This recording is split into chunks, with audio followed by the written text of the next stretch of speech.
Olá, amados, graça e paz. Mais um dia vencemos, porque Cristo habita em nós e não somos nós que vivemos, mas Cristo vive em nós e maior é aquele que está em nós do que aquele que está no mundo, do qual está sendo expulso. Jesus está nos falando por esses dias,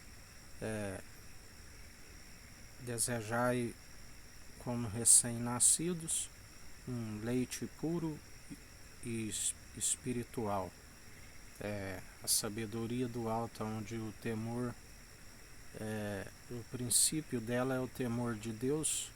a sabedoria da origem sem hipocrisia. E através do exercício constante da fé, acompanhada das obras de justiça, passamos a um alimento sólido, aonde se alcança o discernimento como adultos. Paulo vai dizer: ainda não vos pude falar como espiritual, mas sim como carnal, porque aquele povo vivia nas dissensões, nas brigas, nas contendas, não viviam em unidade, não alcançavam nem o alimento puro, o leite espiritual como recém-nascidos, e quanto mais alcançava-se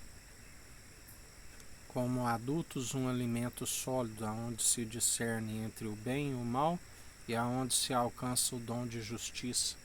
porque é necessário discernir entre o bem e o mal para alcançar o dom de justiça, aonde tornamos como edifício do Deus vivo a própria justiça de Deus, segundo o Espírito de Cristo, tudo opera e executa em nós o seu efetuar, seu querer,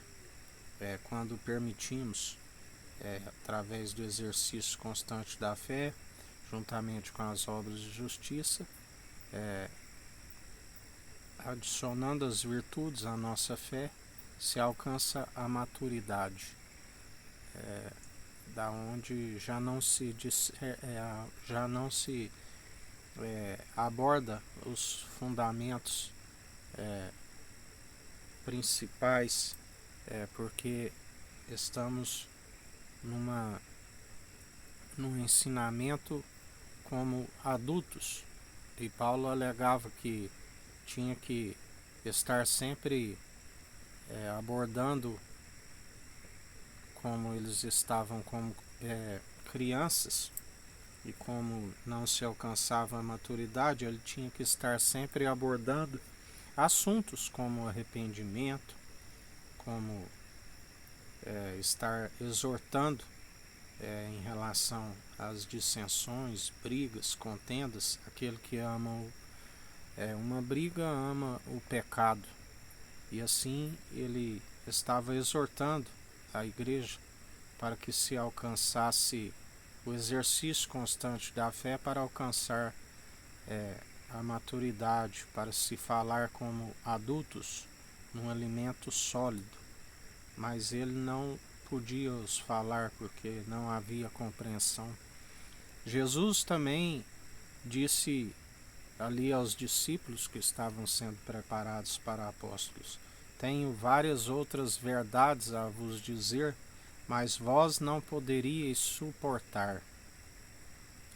porque não estavam ainda preparados, não haviam recebido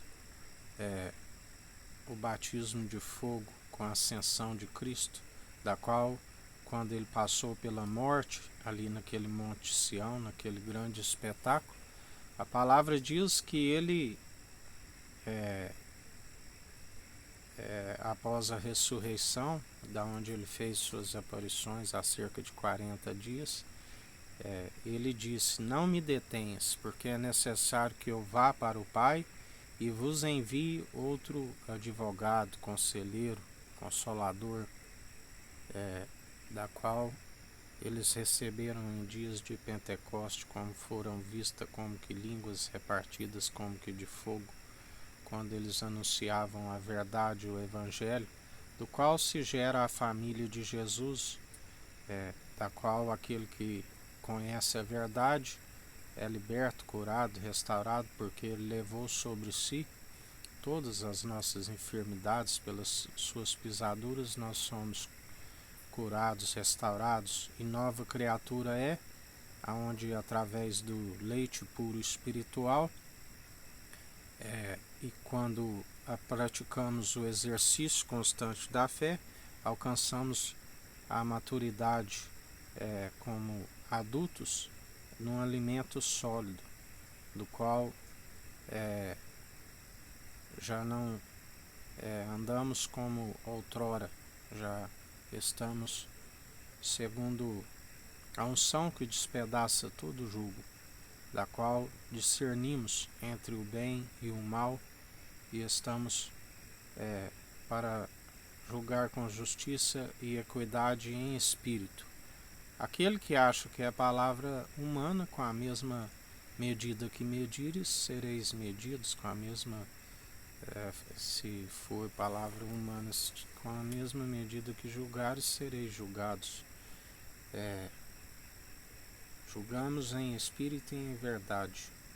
através do dom de justiça, segundo a equidade, segundo a imparcialidade, exercendo o direito. E ele é aquele que faz a purificação do templo, segundo o anjo do concerto, do qual ele está purificando os filhos de Levi como sabão de lavandeiros. Pelo fogo sereis provados a obra de cada um. Ele é aquele que está derrubando a mesa dos cambistas, a cadeira daqueles que vendem pombo, porque está escrito: a casa do meu pai é casa de oração, não fazeis dela de covil de ladrões, salteadores. E ele é aquele que se opõe aos arrogantes e concede graças aos humildes. Aquele que se exalta, ele humilha, e os humilhados serão exaltados. Em mais um dia perseverai vigiando e orando, sem cessar, meditando na sua palavra de dia e de noite. Que o Eterno nos abençoe e nos guarde, brilhe o Eterno sua face sobre nós, erga o Eterno sua face sobre nós e nos dirija. Aqui é o irmão Fábio Gomes. Deus te abençoe.